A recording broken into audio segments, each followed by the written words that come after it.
From Citizen TV, this is the Monday Report with Trevor Ombija. That's absolutely right. Thank you so much for staying with Citizen TV, and you're just in time for the Monday Report. This evening, we are in search of reason. We are asking, who will be the voice of reason? Who should be the voice of reason? At Trevor Ombija at Citizen TV Kenya. Use the hashtag Monday Report. That's a conversation we're having with Bishop Professor John Okinde. He's the Vice Chairman NCCK. He's also the presiding Bishop PEFA. Also the Right Reverend Professor David Kodi is the Bishop Anglican Diocese of Bondo. And Sheikh Ibrahim Lithome is a Muslim scholar. He'll be joining us here as we're in search of the voice of reason just several days after violent protests that led to death and destruction and blame games. What should be the voice of reason be? Who should be the voice of reason? Is it the clergy? Is it the people?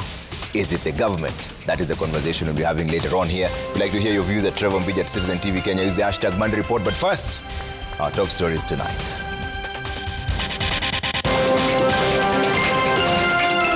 Bonaface, saa 9:15 ndio amekata roho. A long and painful walk. 2 weeks of devastation for family as mask vendor Bonaface Karaoke shot by police loses battle in hospital. Rigathi Gachagua does not enjoy any immunity against prosecution. He is subject to the laws of the land. We are not after Gachagua, but DCI says anyone who aided criminal activity during the protest will be held to account. Ndiangui is not under the custody of the National Police Service. We don't have him. DCI boss says missing blogger Ndiangui should surrender to the police.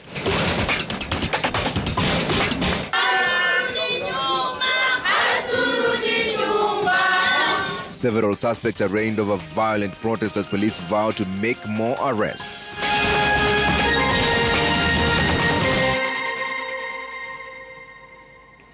Thanks for tuning in. Our sign language interpreter tonight is Njoki Shenge. Tonight we start off on a sad note. Bonaface Mangi Karaoke, the 22-year-old trader who was shot by police in Nairobi's Central Business District during the June 17th protest, has died. Karaoke, who was selling face masks at the time of the incident, passed away at 3:15 p.m. on Monday, just a day after doctors declared him brain dead at Kenyatta National Hospital. Emily Chebet has the details. It has been 12 agonizing days for the family of Bonaface Mangi Karaoke, days filled with uncertainty, fear and hope. The 22-year-old had been admitted to the Kenyatta National Hospital's intensive care unit on June 17th after he was shot in the head at close range by a police officer.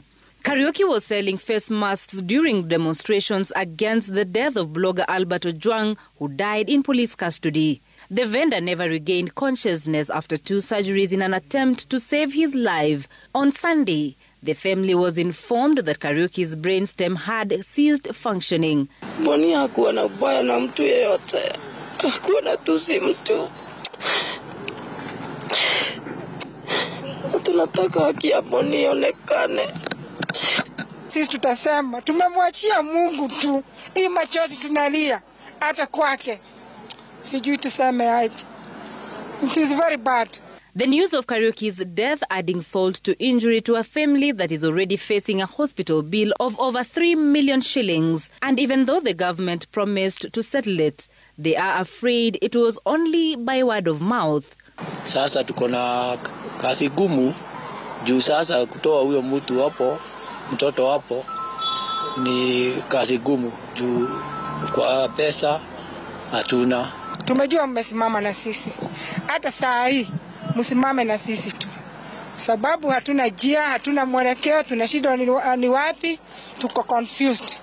Totally confused. Totally confused. During an interview on Citizen TV's Daybreak, former police spokesperson Charles Owino claimed that the deceased could be heard in a video clip insulting the police officer. If you listen to that clip closely, you'll hear that boy abusing the policeman.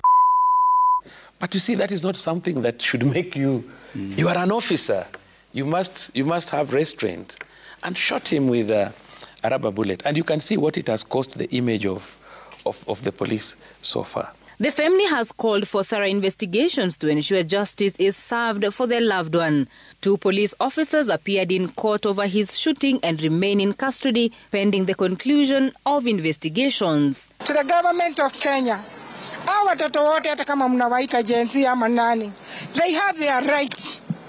Kwa hivyo, kama uko na mtoto kwako na unamsikiza, hata akiwa long hauri, unamsikiza, hata watoto wasikizeni. Emily Chebet, Citizen TV. Our deepest condolences to the family. In the meantime, the government has waived medical bills for all patients at Kenyatta National Hospital who were injured during the protest. This includes the outstanding bill of 815,805 for the late Bonaface Karaoke, who passed on this evening. Health Cabinet Secretary Aidan Duale condoled with the families of those who died during the protest and wished those in hospital a quick recovery. Still on crime matters, and the Director of Criminal Investigations, Mohammed Amin, now says the DCI is not pursuing former Deputy President Rigathi Gachagua over the alleged fueling and sponsoring of the June 25th violent protest. He, however, maintains that Gachagua is not above the law and could be arrested should investigations link him to the unrest. As Emmanuel To now reports, over 400 people are facing, among other charges, murder and sexual assaults allegedly committed during the protest. With pressure from those in the rank and file of government mounting to have the former Deputy President Rigathi Gachagua arrested and charged for allegedly sponsoring the deadly protest witnessed on Wednesday, the Directorate of Criminal Investigations, DCI, now says the DCP party leader is not on their radar at the moment. It is not true that we have summoned Rigathi Gachagua. But I would like to point out very, very clearly that Rigathi Gachagua does not enjoy any immunity against prosecution. He is subject to the laws of the land. Amin, however, sending a warning shot to the former Deputy President, saying he will be arrested should investigations point to him. If in our investigations he is found to have been involved in any criminal activity, perpetrated any criminal activity, aided or abetted any criminal activity, then appropriate action will be taken against Rigathi Gachagua. Senior government officials, including top parliamentary leadership in the broad-based corner, have called for the arrest and prosecution of Gachagua, accusing him of funding what the government has termed a failed coup attempt. This comes as the DCI disclosed that 485 people had already been arrested, 448 charged in court, while 37 remain in active investigation and are facing several charges, including murder, terrorism, rape, and incitement to violence. Intelligence and arrest records reveal that some individuals with specific instructions to attack public institutions and security installations were ferried in unmarked vehicles from particular areas. The DCI also saying one more stolen gun has been recovered, bringing the guns back in police hands to 2. 3 others remain unaccounted for, with the police saying one had already been used in a robbery case. The G3 rifle that was stolen from Kikuyu police station was used in the commission of violent robberies within Naivasha police station. The DCI says more high-profile arrests will happen in coming days. While the government says over 400 people have been arrested and some charged in court over the deadly protests that were witnessed about 4 days ago, there is yet to be a report about any big fish who have been captured for planning, executing and orchestrating the chaos that have since led to the death of over 19 people. Emmanuel To, Citizen TV at the DCI headquarters, Nairobi. The mystery surrounding the disappearance of blogger Liagui Kinyaga deepens as the Directorate of Criminal Investigations denied holding him despite a court order to have him produced in court on Tuesday. DCI Director Mohammed Amin instead asked Kinyaga to surrender to the closest police station as he was a person of interest of alleged publication of inflammatory content on his social media accounts. Miriam Nyambura with the details. It's now been 10 days since the mysterious disappearance of blogger Ndiangui Kinyaga, with all attempts to establish his whereabouts remaining unsuccessful. The mystery deepened even further when DCI boss Mohamed Amin stated that Ndiangui was not in police custody. So mine is to confirm to Kenyans that Ndiangui is not under the custody of the National Police Service. He is a person of interest to us, and wherever he is, I will urge that he submits himself and that he surrenders to the nearest police station. Amin revealed that Kinyaga was not at home on June 22nd when police raided his house in Kinoo area of Kiambu County. Kinyaga was a person of interest to us. After publishing very, very inflammatory material in the social media, we profiled him, we identified his residence, and our officers conducted a search at his apartment in Kinoo. Unfortunately, he was not in his apartment. Amin confirmed that Kinyaga was associated with a viral X account that posted an invitation for demonstrations marking the one-year anniversary of last year's anti-finance bill protests, and urged him to surrender to police. The statement follows a High Court directive ordering Inspector General Douglas Kanja to present Kinyaga in court or provide a satisfactory explanation of his whereabouts by Tuesday at 11 a.m. Reports indicate that Kinyaga was allegedly picked up from his home by suspected security officers. Miriam Nyambura, Citizen TV. 29 individuals accused of orchestrating and inciting violence during last week's protest were on Monday arraigned in court across Nairobi, that's in Kiambu and Nyandarua, to face charges linked to the June 25th demonstration. In Nairobi, 3 prominent activists were presented before court and will remain in custody until Wednesday, when a ruling on their bail application is expected. And as Citizen TV's Ben Kirui now reports, drama unfolded at the Kibra Law Courts just before the hearing as fellow activists packed the courtroom and broke into freedom songs, a defiant show of solidarity that briefly disrupted proceedings in other courts.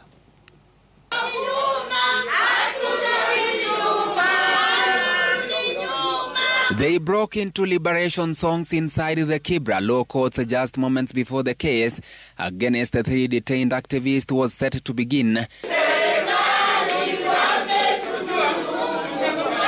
The chants echoed through the corridors, disrupting proceedings in neighboring courtrooms and prompting High Court Judge Diana Kavedza to intervene and restore order. This is a court of law.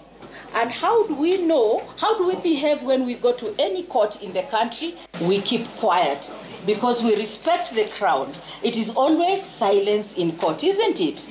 I am actually urging you that as you stand here, you will get justice. This is a court of justice. The vocal show of solidarity came after a delay in producing the suspects John Mulingwa Nzau, also known as Garang, Mark Amiani, popularly referred to as Generali, and Francis Mutunge Mwangi, Elias Chebukati. Despite their eventual arrival, the chants continue to reverberate through the courtroom. Viva fighters, viva! Viva fighters, viva! Viva fighters, long live! Long live! The trio is accused of involvement in violent arrest that erupted during anti-government protest on June 25th. Authorities arrested them on the night of June 27th aboard a bus bound for Mombasa. Prosecutors allege the men were attempting to flee justice and are seeking 21 days to detain them further as investigations continue. They face multiple charges, including arson, theft, and malicious damage to property. We urge you to find that the prosecution has established sufficient basis. In other words, appropriate justification for this court to order that each of the respondents is held further to enable us to complete our investigations. However, defense lawyers maintain their clients are innocent, describing them as well-known human rights defenders with no links to the alleged offences. I have had a laughable argument that has been made that they were caught in a bus going to Mombasa and they were fleeing. Fleeing from what? Your Honor, that paragraph of the affidavit must indicate that these individuals were called and told they were persons of interest, and because of that information, they got into a bus to flee. Mombasa is not Miami. It is within the jurisdiction of this country and this court. There are courts in Mombasa. I'm asking you very respectfully, rise to the occasion. Show that you are not an ordinary mind. Show that you are strong intellectually, and save Kenya. Kenya could easily be put on fire. A ruling on the Directorate of Criminal Investigations' request to detain 3 activists is expected on July 2nd, 2025, before Kibra Magistrate Mercy Kahuya.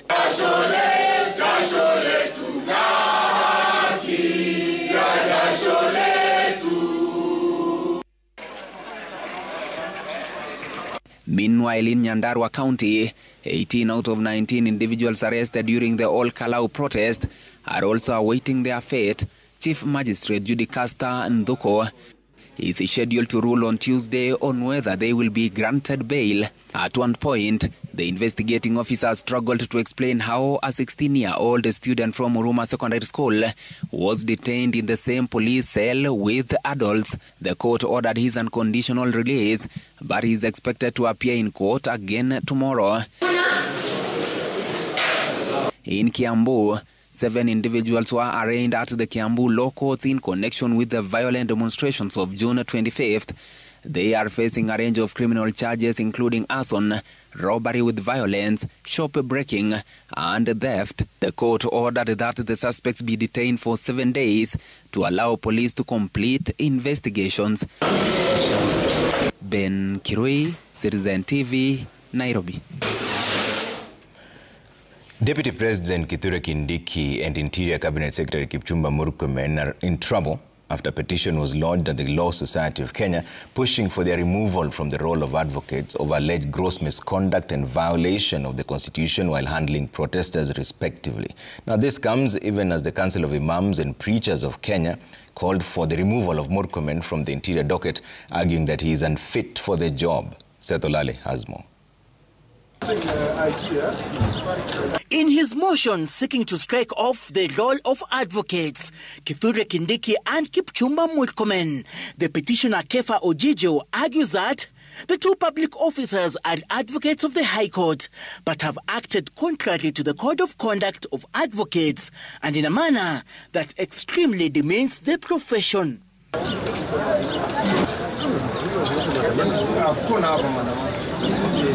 That the 2 leaders on several occasions reminded the general public that they also act in their capacity as advocates, as such misleading the public to believe that misconduct, violations and atrocities committed while serving as public servants are also as a result of them being advocates of the High Court of Kenya. The petitioners further argues that the 2 leaders were the Cabinet Secretary for Interior during the first and second Gen Z demonstrations in 2024 and 2025, and that it was during their tenure there was the highest form of police brutality, leaving young innocent Kenyans dead, maimed, abducted, with the numbers still missing to date.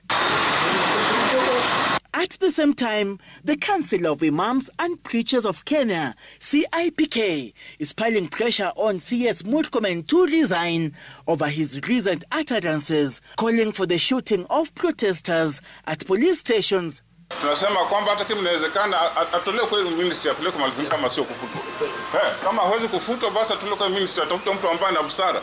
Wizara ya Ulinzi imemshinda na kila Mkenya ajua halo imemshinda. Hii nchi inahitaji amani.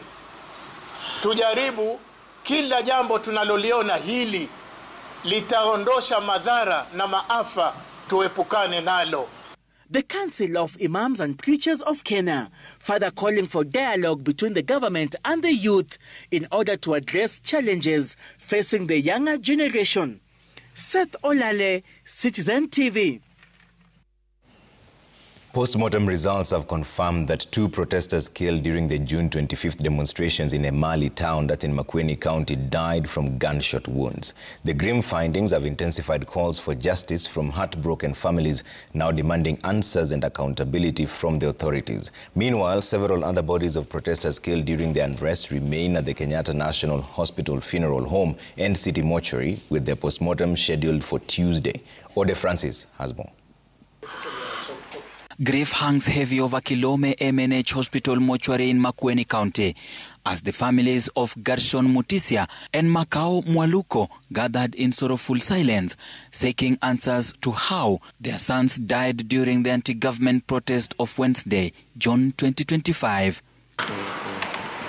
Gerson Mutisia, 33-year-old, and Makao Mwaluko, 23-year-old, died from gunshot wounds that tore through their chests and exited their backs.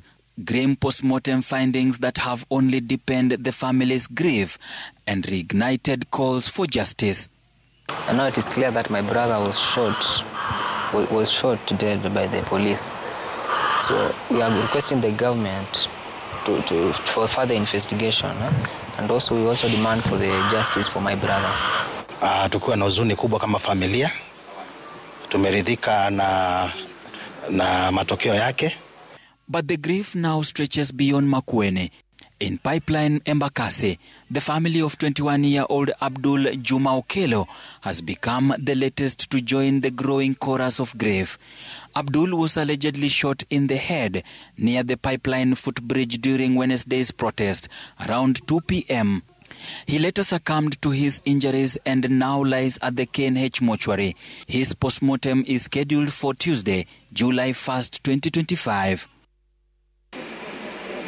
The 3 deaths form part of a deepening portrait of unrest, where mourning is now entangled with anguish and unanswered questions. The bereaved families are urging authorities to move swiftly to identify those behind the shootings and deliver justice without delay. Alikuwa kijana peke yake wa mama na tunaomba msaada ili tukasaidiwe kumpumzisha vizuri, tukasaidiwe kumpumzisha kwa njia inayostahili. Na damu ya mtoto wetu haitapotea bure. I'm also requesting the government for the process of the burial and the cost of the burial and the expense. They are also appealing to well-wishers for support, hoping to lay their loved ones to rest with dignity. So we are still waiting for the justice of my brother. So I can just chip in and assist us, and God will bless you. Several other post-mortems for victims of the June 25th protests are scheduled for Tuesday, including 4 bodies lying at City Mortuary, alongside that of Ian Opango, who was shot dead in Ongata Rongai. Ode Francis, Citizen TV, Nairobi. Now, 2 accused persons in the murder of blogger Albert Ojwang have filed a petition seeking to stop murder trial against them. In the petition, Central Police Station OCS Samson Talam and James Mukwana had asked the High Court to halt the murder trial and instead order an inquest into the blogger's death. Represented by lawyer Danstan Omari, Talam argued that the High Court had jurisdiction and should hear the matter. However, Justice Lawrence Mugambi declined the application and directed that the petition be transferred to the Kibera Law Courts. The Independent Policing Oversight Authority, that is IPOA, in a responding affidavit, has opposed the attempt by the police officers to block their prosecution, terming the move as a calculated effort to evade justice.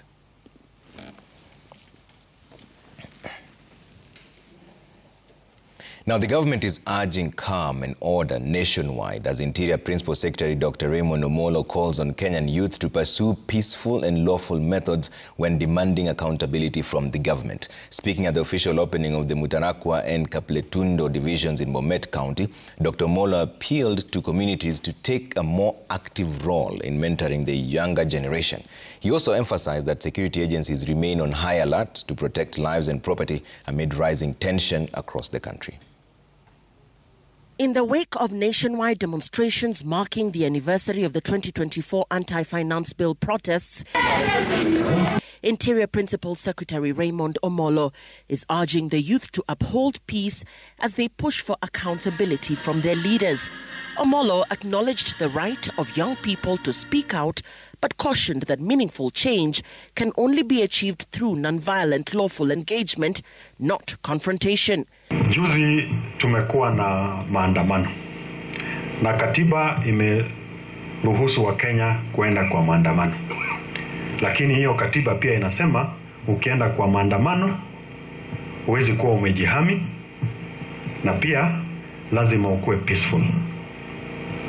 Lakini chenye tuliona wiki iliyopita haikukuwa ile yenye katiba inataka.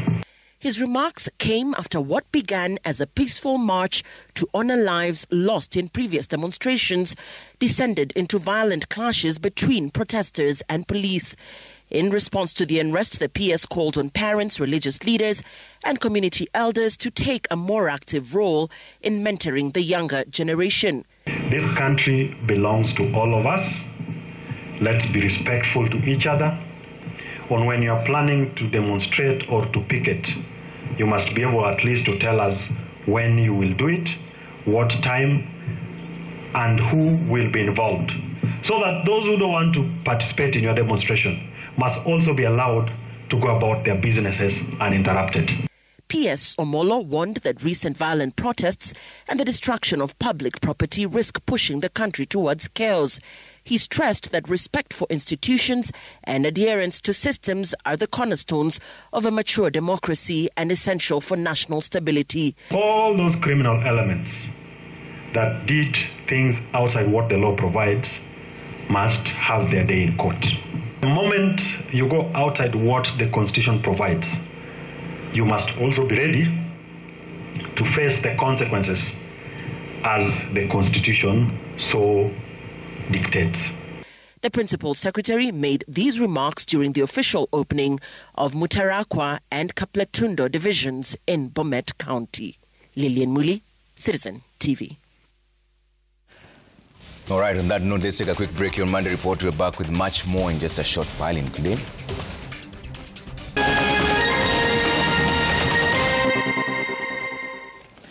Thanks for staying with the Monday Report. Now, Deputy President Professor Kithure Kindiki now says that the government is ready to forfeit its popularity for the sake of the country's law and order.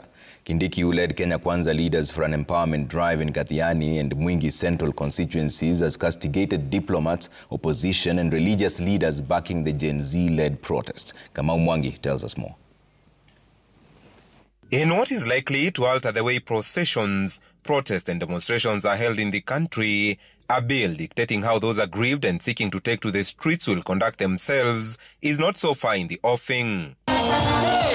The Kenya Kwanza Brigade that set camp in Machakos and Kitui counties on Monday for empowerment fora expressed the need for a tighter management of protests in what they believe will save Kenyans from the destruction of their businesses, as was witnessed on Wednesday, June 25th. The National Assembly is ready and we are willing to ensure that we legislate a law that will ensure that in future, and not in the distant future, that we can have peaceful demonstrations, processions and picketing in our country without any loss of life or without any loss of property. We have to know the where, the how, the what time, the place, the manner in which these demonstrations must happen. Somebody at the end of the day must be accountable. Deputy President Kithure Kindiki says the bill currently being formulated by the Interior Ministry will bring about the much-needed order when Kenyans take to the streets. National security is not negotiable. We cannot trade off the stability and security of Kenya for popularity, for votes, or for anything. The DP on the same breath told diplomats to keep off matters that threaten Kenya's security as he called out opposition and religious leaders in the country for allegedly rallying behind the protesting youth. Ile taarifa wanatoa ni kama wanasherekea yale mambo yalitendeka. Na katika nchi zao hawawezi kukubali kitu kama ile ilitokea hapa itokee katika nchi zao. Kule Marekani, Uingereza, nchi zote zile. National security is not negotiable. Kamau Mwangi, Citizen TV. Tonight, the opposition is warning against usage of state institutions to target those critics of the government. Now, during a visit to Narok County, the opposition leaders called out the government of a failure to end extrajudicial killings and enforced disappearances. Ayub Abdikadir has more. The state of human rights in the country made a good fodder for the opposition camp. Who toured Narok County calling out the government for abjectly failing to end killings and enforced disappearances. Yeye aliambia rais wa Finland amekomesha mambo ya abduction. Wiki jana watoto wameshikwa, wametekwa nyara, wanauawa. Tunasema Bwana Kasongo na mauaji yakaenda asiendelee.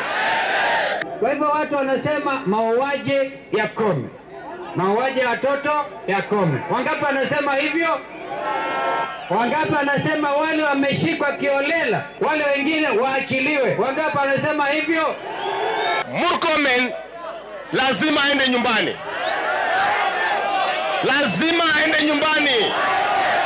Hakuna vile mtu anasema ya kwamba raia wapigwe risasi na aendelee kukaa katika ofisi ya umma. Warning against the use of state institutions to target opposition figures. The leaders distancing themselves from the alleged planning of June 25th demonstrations displayed a united front to unseat President William Ruto in the next election. Ya kwamba akigusa kiongozi wa upinzani yeyote na akigusa Gachagua haitakuwa one term, itakuwa no term. From one term to no. Tunatafuta serikali pamoja zitakuja. Ndio niita kiongozi wetu Kalonzo Musyoka. Mimi nimekuja hapa, nimetumwa na watu ya Mlima Kenya kutafuta urafiki na mashemeji yetu wa maa. Nimekubali wote ambao tukae pamoja. Kwamba hii muungano itakuwa kitu kimoja na ndio itapeleka Kasongo nyumbani na asituulize dhairo namna gani. Narok hoye! Narok hoye! The opposition will be in the county of Nyamira on Tuesday, Kakamega County on Thursday, before touring the county of Trans Nzoia on Sunday. Ole Kamwaro! Ole Seki! Ayub Abdikadir, Citizen TV. Muko tayari! Isiolo Governor Abdi Hassan Guyo will next week on Tuesday and Wednesday face the Senate plenary to defend himself over several grounds of his impeachment case. The governor, who was impeached by Isiolo County MCAs, has been accused, among other grounds, of hiring 36 advisors instead of just 3 approved by the Salaries and Remuneration Commission. The court had on Friday halted his impeachment, terming it null and void, a day after Isiolo MCAs passed an impeachment motion against him.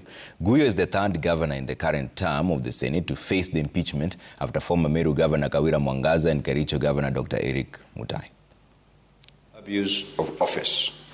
The particulars of this allegation are that the governor engaged in acts and omissions that collectively and individually amount to abuse of office by 1.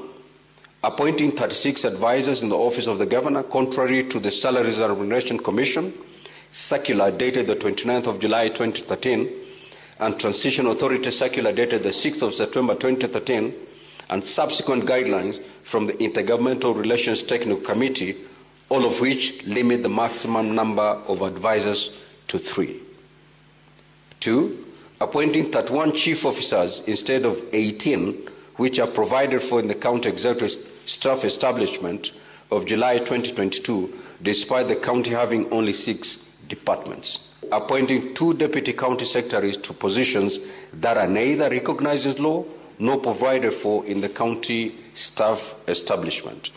The Senate shall then investigate the matter in plenary on Tuesday, the 8th of July, and Wednesday, the 9th of July, 2025.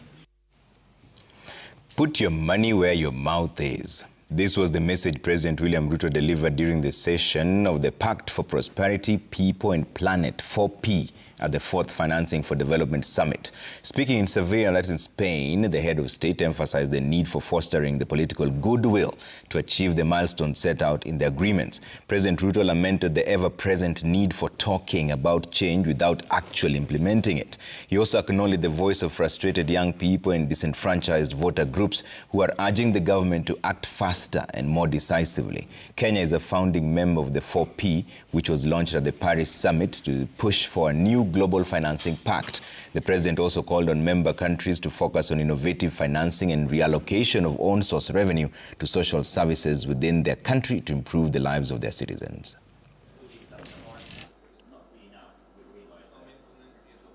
Kenya will have 100% of its grid as renewable by 2030 because we have innovative financing using power purchase agreement to bring the public and the private into one ecosystem, and we are funding our green energy generation using private funds and working with public interventions. What I'm trying to say here is that this document that we have negotiated, and today we have it as the Sevilla commitment, is a document that is implementable. On that note, let's take another quick break here on Monday Report. We're back with some business news in just a short while.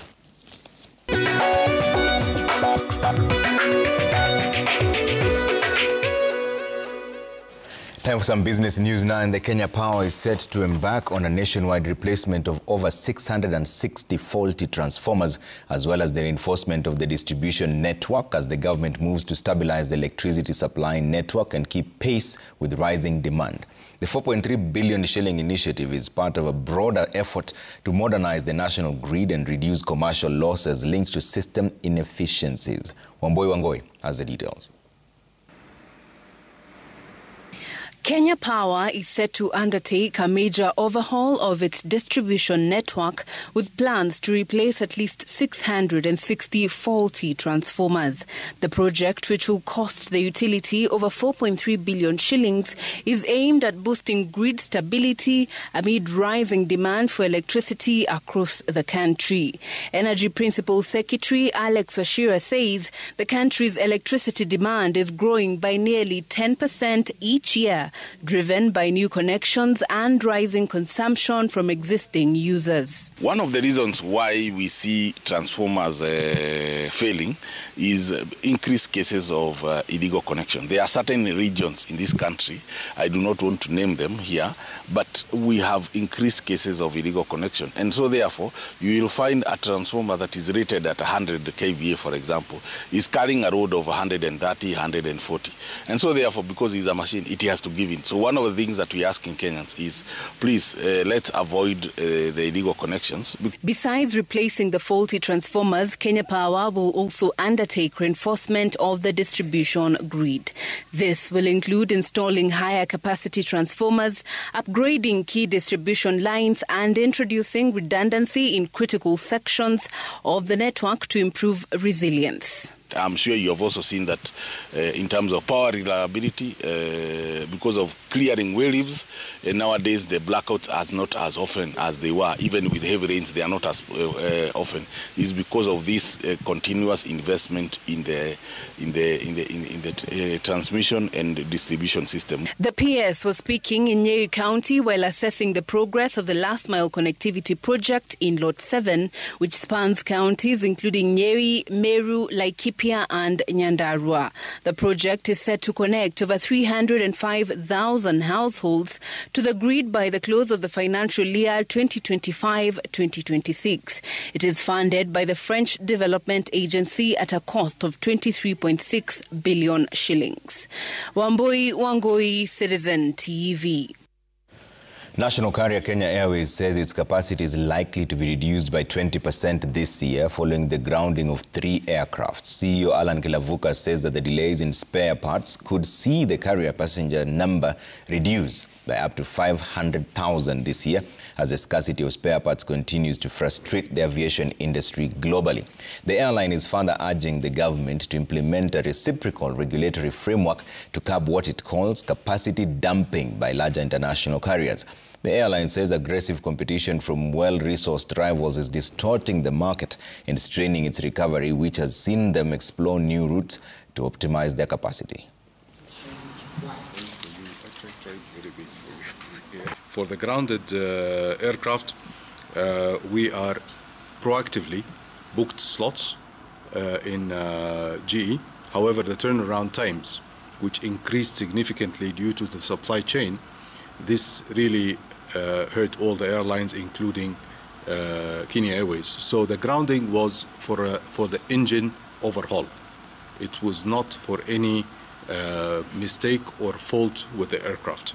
Some of the policy changes should happen is that, of course, we would like the authorities to be a bit more stringent when it comes to reciprocity.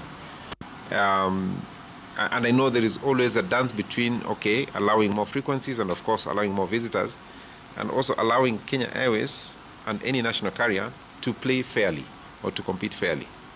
What we're saying is that sometimes it is not fair. It's not a level playing field. Now, demand for clean water continues to increase across Kenya, with pressure on natural resources aggravated by factors such as population growth and poor management of water resources. To help water vendors and institutions properly manage water supply, a Kenyan engineer founded Ubuntu Water Hub Africa, a venture offering innovation in sustainable water supply. Edward Trea tells us more on our Made in Kenya segment. Engineer Kimali Mudhoka was working in West Africa when he saw how people struggled to access clean water and how available water went to waste due to poor handling. When he returned to Kenya, he founded Ubuntu Water Hub Africa, an innovation hub that makes different systems targeting water vendors and institutions. I realized there was a very big gap in water management. We are a technology company. We make different systems that support sustainable water distribution. From water ATMs to prepaid water meters, Ubuntu Water Hub Africa's innovations all aim to ensure sustainable water management while ensuring water entrepreneurs maximize returns. Water ATMs are these systems that are put in water vending stations that will help you to collect the revenue, and anyone can come and operate at any time of the day, so you don't need an operator. Ubuntu Water Hub ATMs work in 2 different unique ways, both on the user and the vendor's ends. The user, who is now the end user who is going to fetch water, they will have an RFID tag. It is prepaid, so you have to load money to that tag using M-Pesa. So you tap it to the ATM, it will show you the balance, and then you select the outlet, the amount that you want to spend, and okay, so it will start dispensing water. If you don't have a tag, you can just come into our system, key in your phone number, select the outlet, the amount, you will get an STK prompt, pay, key in your PIN. Once that is done, the water starts coming out. The owner of the water point, what they do is they go to the system, they have a dashboard, they will go, select every tap, set the tariff, and once they do that, they just wait for money. Kimali says the ATMs rely on network connectivity to work well, and now they are working on new versions of the ATMs that don't require connectivity to dispense water. You have to have a working kiosk. You need to have water. Across the country so far, we have installed about 60 ATMs in 15 counties. We have also installed 1 ATM in Kampala, Uganda.